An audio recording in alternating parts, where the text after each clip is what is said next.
2 పేతురు 1. యేసుక్రీస్తు దాసుడును అపొస్తలుడునైన సీమోను పేతురు, మన దేవుని యొక్కయు రక్షకుడైన యేసుక్రీస్తు యొక్కయు నీతిని బట్టి మావలనే అమూల్యమైన విశ్వాసము పొందినవారికి శుభమని చెప్పి వ్రాయినది. తన మహిమను బట్టియు గుణాతిశయమును బట్టియు మనలను పిలిచినవాని గూర్చిన అనుభవజ్ఞానమూలముగా ఆయన దైవశక్తి, జీవమునకును భక్తికిని కావలసిన వాటినన్నిటినీ మనకు దయచేయుచున్నందున, దేవుని గూర్చినట్టియు మన ప్రభువైన యేసును గూర్చినట్టియునైన అనుభవజ్ఞానము వలన మీకు కృపయు సమాధానమును విస్తరించునుగాక. ఆ మహిమ గుణాతిశయములను బట్టి ఆయన మనకు అమూల్యములును అత్యధికములునైన వాగ్దానములను అనుగ్రహించియున్నాడు. దురాశను అనుసరించుట వలన లోకమందున్న భ్రష్టత్వమును ఈ వాగ్దానముల మూలముగా మీరు తప్పించుకొని దేవస్వభావమునందు పాలివారగునట్లు వాటిని అనుగ్రహించెను. ఆ హేతువు చేతనే మీ మట్టుకు మీరు పూర్ణ జాగ్రత్త గలవారై, మీ విశ్వాసమునందు సద్గుణమును, సద్గుణమునందు జ్ఞానమును, జ్ఞానమునందు ఆశానిగ్రహమును, ఆశానిగ్రహమునందు సహనమును, సహనమునందు భక్తిని, భక్తియందు సహోదర ప్రేమను, సహోదర ప్రేమయందు దయను అమర్చుకునుడి. ఇవి మీకు కలిగి విస్తరించిన ఎడల అవి మన ప్రభువైన యేసుక్రీస్తును గూర్చిన అనుభవజ్ఞాన విషయములో మిమ్మును సోమరులైనను నిష్ఫలులైనను కాకుండా చేయును. ఇవి ఎవనికి లేకపోవునో వాడు తన పూర్వపాపములకు శుద్ధి కలిగిన సంగతి మరచిపోయి గ్రుడ్డివాడును దూరదృష్టిలేనివాడునగును. అందువలన సహోదరులారా, మీ పిలుపును ఏర్పాటును నిశ్చయము చేసుకొనుటకు మరి జాగ్రత్తపడుడి. మీరిట్టి క్రియలు చేయువారైతే ఎప్పుడునూ తొట్రిల్లరు. అలాగున మన ప్రభువును రక్షకుడునైన యేసుక్రీస్తు యొక్క నిత్యరాజ్యములో ప్రవేశము మీకు సమృద్ధిగా అనుగ్రహింపబడును. కాబట్టి మీరు ఈ సంగతులను తెలుసుకుని మీరంగీకరించిన సత్యమందు స్థిరపరచబడియున్నను వీటిని గూర్చి ఎల్లప్పుడూ మీకు జ్ఞాపకము చేయుటకు సిద్ధముగా ఉన్నాను.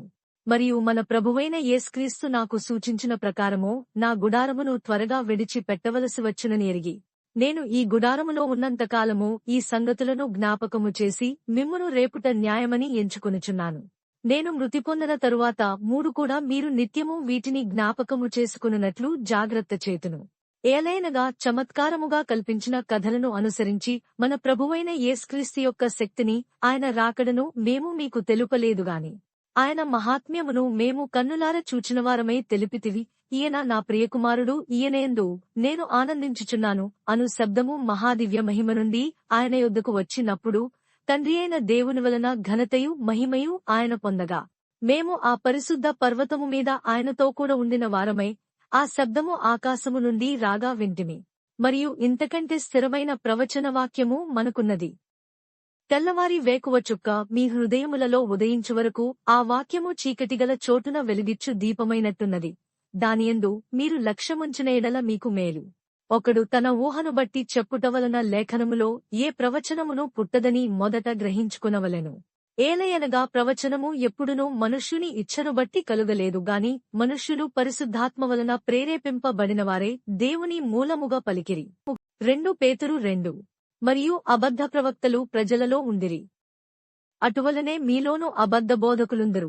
వీరు తమ్మును కొనిన ప్రభువును కూడా విసర్జించుచు తమకు తామే శీఘ్రముగా నాశనము కలుగజేసుకునుచు నాశనకరమగు భిన్నాభిప్రాయములను రహస్యముగా బోధించుదురు.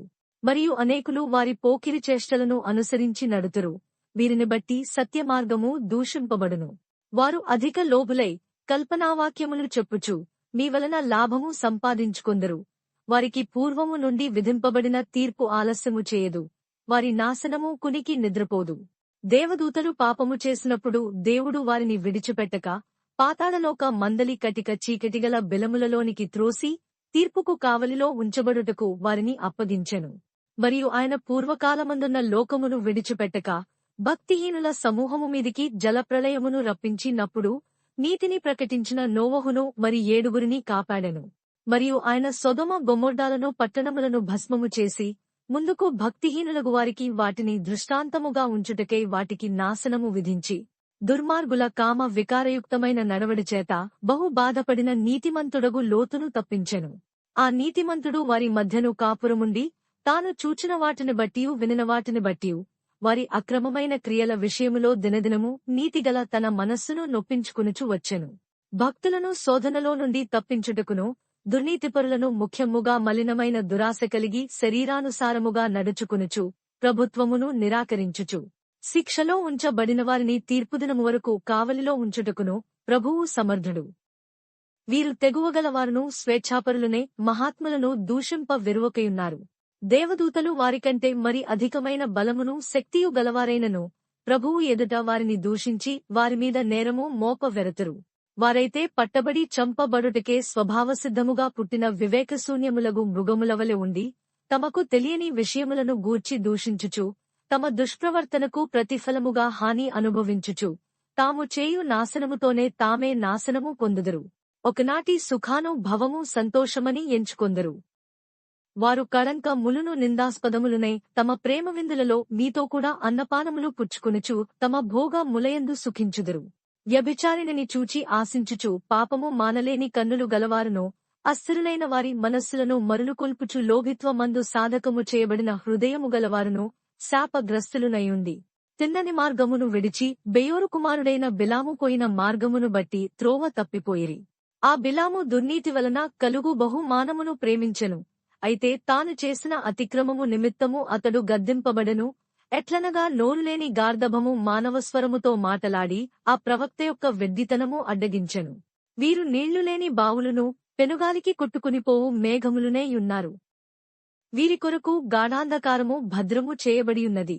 వీరు వ్యర్థమైన డంబపు మాటలు పలుకుచు తామే శరీర సంబంధమైన దురాశలు గలవారే తప్పు మార్గమందు నడుచువారిలో నుండి అప్పుడే తప్పించుకునిన వారిని పోకిరి చేష్టల చేత మరలు కొల్పుచున్నారు. తామే భ్రష్టత్వమునకు దాసులయుండియు అట్టివారికి స్వాతంత్ర్యము ఇత్తుమని చెప్పుదురు. ఒకడు దేనివలన జయింపబడునో దానికి దాసుడగును గదా. వారు ప్రభువును రక్షకుడునైన యేసుక్రీస్తు విషయమైన అనుభవ జ్ఞానము చేత ఈ లోకమాలిన్యములను తప్పించుకునిన తరువాత మరల వాటిలో చిక్కుబడి వాటిచేత జయింపబడిన ఎడల వారి కడవరి స్థితి మొదటి స్థితి కంటే మరీ చెడ్డదగును. వారు నీతి మార్గమును అనుభవపూర్వకముగా తెలిసికొని తమకు అప్పగింపబడిన పరిశుద్ధమైన ఆజ్ఞ నుండి తొలగిపోవుట కంటే ఆ మార్గము అనుభవపూర్వకముగా తెలియక యుండుటయే వారికి మేలు. కుక్క తన వాంతికి తిరిగినట్టును కడుగబడిన పంది బురదలో దొర్లుటకు మళ్లీ నట్టును అను నిజమైన సామెతే చొప్పున వీరికి సంభవించెను. 2 పేతురు 3. ప్రియులారా, ఈ 2వ పత్రిక మీకిప్పుడు వ్రాయుచున్నాను. పరిశుద్ధ ప్రవక్తల చేత పూర్వమందు పలుకబడిన మాటలను ప్రభువైన రక్షకుడు మీ అపొస్తలుల ద్వారా ఇచ్చిన ఆజ్ఞను మీరు జ్ఞాపకము చేసుకునవలెనను విషయమును మీకు జ్ఞాపకము చేసి నిర్మలమైన మీ మనస్సులను రేపుచున్నాను. అంత్యదినములలో అపహాసకులు అపహసించుచు వచ్చి తమ స్వకీయ దురాశల చొప్పున నడుచుకొనుచు ఆయన రాకడను గూర్చిన వాగ్దానమేమాయెను? పితరులు నిద్రించినది మొదలుకొని సమస్తమును సృష్టి ఆరంభముననున్నట్టే నిలిచి యున్నదే అని చెప్పుదురని మొదట మీరు తెలుసుకునవా? ఏలైనగా పూర్వము నుండి ఆకాశముండెననియు నీళ్లలో నుండియు నీళ్ల వలనను సమకూర్చబడిన భూమియు దేవుని వాక్యము వలన కలిగెననియు వారు బుద్ధిపూర్వకముగా మరతురు. ఆ నీళ్ల వలన అప్పుడున్న లోకము నీటివరదలో మునిగి నశించెను. అయితే ఇప్పుడున్న ఆకాశమును భూమియు భక్తిహీనుల తీర్పును నాశనమును జరుగు దినము వరకు అగ్ని కొరకు నిలువ చేయబడినవై అదే వాక్యము వలన భద్రము చేయబడియున్నవి. ప్రియులారా, ఒక సంగతి మరచిపోకుడి. ఏమనగా ప్రభువు దృష్టికి ఒక దినము 1000 సంవత్సరముల వలెను 1000 సంవత్సరములు ఒక దినము వలెను ఉన్నవి. కొందరు ఆలస్యమని ఎంచుకున్నట్లు ప్రభువు తన వాగ్దానమును గూర్చి ఆలస్యము చేయువాడు కాడుగాని ఎవడునూ నశింపవలెనని ఇచ్ఛయింపక అందరూ మారుమనస్సు పొందవలెనని కోరుచు మీ ఎడల దీర్ఘశాంతము గలవాడే యున్నాడు. అయితే ప్రభువు దినము దొంగ వచ్చినట్లు వచ్చును. ఆ దినమున ఆకాశములు మహాధ్వనితో గతించిపోవును, పంచభూతములు మిక్కటమైన వేండ్రముతో లయమైపోవును, భూమియు దానిమీదన ఇవన్నీయు ఇట్లు లయమైపోవునవి గనుక ఆకాశములు రవులుకుని లయమైపోవు నట్టియు పంచభూతములు మహావేంద్రముతో కరిగిపోవు నట్టియు దేవుని దినపు రాకడ కొరకు కనిపెట్టుచు దానిని ఆశతో అపేక్షించుచు మీరు పరిశుద్ధమైన ప్రవర్తనతోనూ భక్తితోనూ ఎంతో జాగ్రత్తగలవారే యుండవలెను. అయినను మనమాయన వాగ్దానమును బట్టి క్రొత్త ఆకాశముల కొరకును క్రొత్త భూమి కొరకును కనిపెట్టుచున్నాము. వాటియందు నీతి నివసించును. ప్రియులారా, వీటి కొరకు మీరు కనిపెట్టువారు గనుక శాంతముగలవారై ఆయన దృష్టికి నిష్కళంకులు గాను నిందారహితులుగాను కనబడునట్లు జాగ్రత్తపడుడి. మరియు మన ప్రభువు యొక్క దీర్ఘశాంతము రక్షణార్థమైనదని ఎంచుకొనుడి. అలాగూ మన ప్రియ సహోదరుడైన పౌలు కూడా తనకు అనుగ్రహింపబడిన జ్ఞానము చొప్పున మీకు వ్రాసియున్నాడు. వీటిని గూర్చి తన పత్రికలన్నిటిలోనూ బోధించుచున్నాడు. అయితే వాటిలో కొన్ని సంగతులు గ్రహించుటకు కష్టమైనవి. వీటిని విద్యావిహీనులను అస్థిరులైన వారును తక్కిన లేఖనములను అపార్థము చేసినట్లు తమ స్వకీయ నాశనమునకు అపార్థము చేయుదురు. ప్రియులారా, మీరు ఈ సంగతులు ముందుగా తెలుసుకుని ఉన్నారు గనుక మీరు నీతి విరోధుల తప్పు బోధ వలన తొలగింపబడి మీకు కలిగిన స్థిరమనస్సును విడిచి పడిపోకుండా కాచుకునియుండుడి. మన ప్రభువును రక్షకుడునైన యేసుక్రీస్తు అనుగ్రహించు కృపయందును జ్ఞానమందును అభివృద్ధి పొందుడి. ఆయనకు ఇప్పుడును యుగాంతదినము వరకును మహిమ కలుగునుగాక. ఆమేన్.